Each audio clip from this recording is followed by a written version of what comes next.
Hi everybody. So I think we can all agree that we need to accelerate this. And this is the great energy transition. This is moving from a world of 100% dirty fossil fuels to 100% clean energy.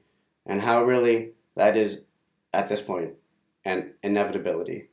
I'm going to tell you the story of that incredible path, how we're going to create hundreds of unicorns and zebras along the way, and how you can get involved. So if you think about it internally. When is this going to happen? We're driving our cars on fossil fuels. You're turning the lights. That's coming from natural gas or coal. When's this going to happen?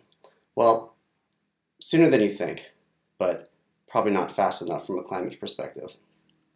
According to the International Energy Agency, we're going to hit peak energy, peak coal around 2030.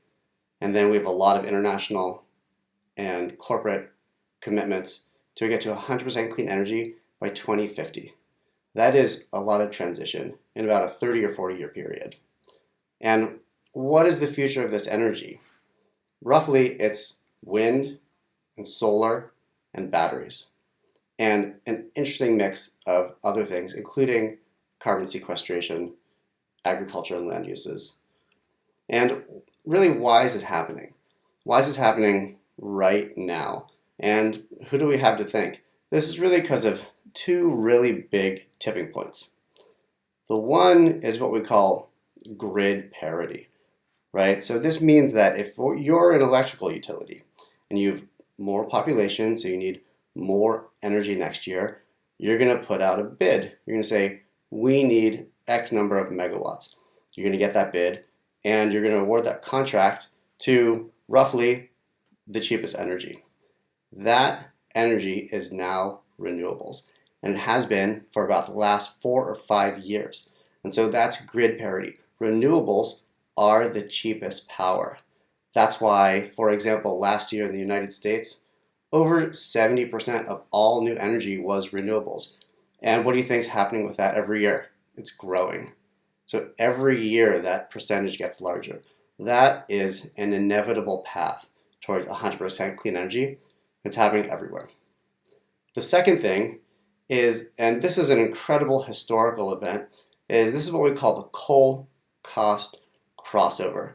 What this means is that renewables are cheaper than just the operating costs of fossil fuel plants. So if you're a natural gas plant or a coal plant, you have to get that gas or coal that costs you money, and then you burn it. Historically, that's been pretty cheap. However, now renewables are so cheap that just knocking down the coal plant and building a wind or solar plant is cheaper than just operating that existing coal plant. This is an incredibly transformative event that's shaping the world. And so this is happening because of the cost of technology goes down. Solar has dropped 270% and more every year.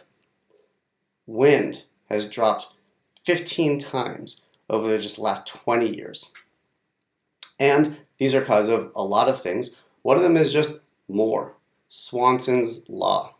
The cost of production falls by 20% with each doubling of the capacity. So if you make more of something, you have a larger and bigger supply chain, you have more efficiency, and it gets cheaper. That's Swanson's law. That's just how things work. And now that's happening to batteries. A precipitous drop, 5, 10x price drops of all kinds of battery. Yes, lithium ion, but all kinds of new chemistries and long duration storage that's coming online. That's incredibly exciting. Like a meal, there's a battery, they call energy storage the bacon for the grid. It just makes everything better. Cost reductions in utilities across the board, and a kind of battery for every utility. So that's really interesting. And what this enables is other things. We're talking about a sigmoid curve, right? So something starts off as expensive and then goes through a huge cheapening, and eventually it levels off. But that creates a platform for the next round of innovation. And so if you think about the previous history of cars, they started out as electric. One of the early cars was a hybrid made by Porsche. You would not believe what this looks like. And so now this is happening all over again. Speaking of unicorns, one of the biggest unicorns that come out in the last few years is a bus company. I live here in Silicon Valley. There's unicorns, there's companies that create value all the time. I would never thought that a bus company would become a unicorn. So this is happening because municipalities, cities, countries are finding that clean buses, battery-driven buses, are just cheaper. They operate on a regular schedule. They can use energy arbitrage.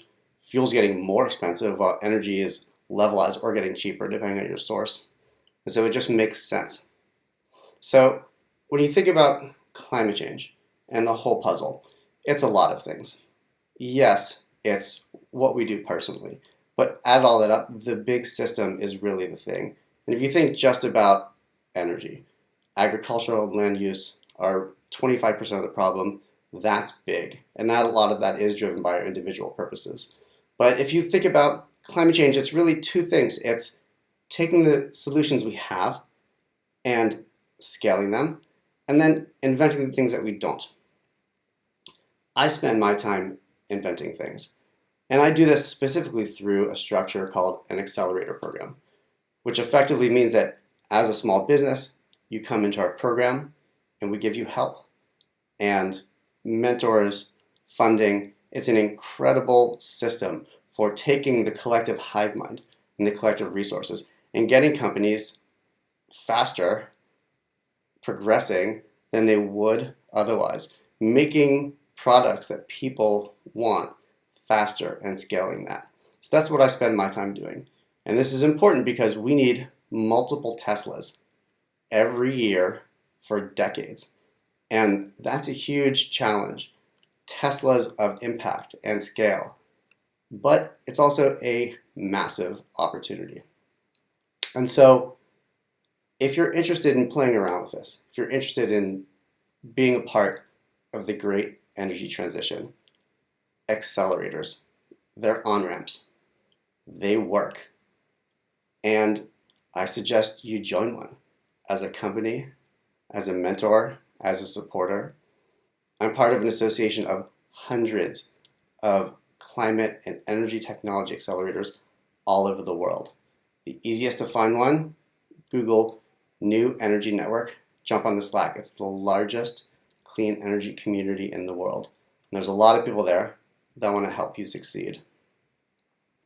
So we're in the middle of the biggest disruption of the biggest industry in the entire world on the most populous planet that we know of in the universe. This is the time. So we're going to get to 100% clean energy in the next 20, 30 years. We're going to create tons and tons of value and money. And we're going to head off the largest global disaster that we've ever seen. Thank you.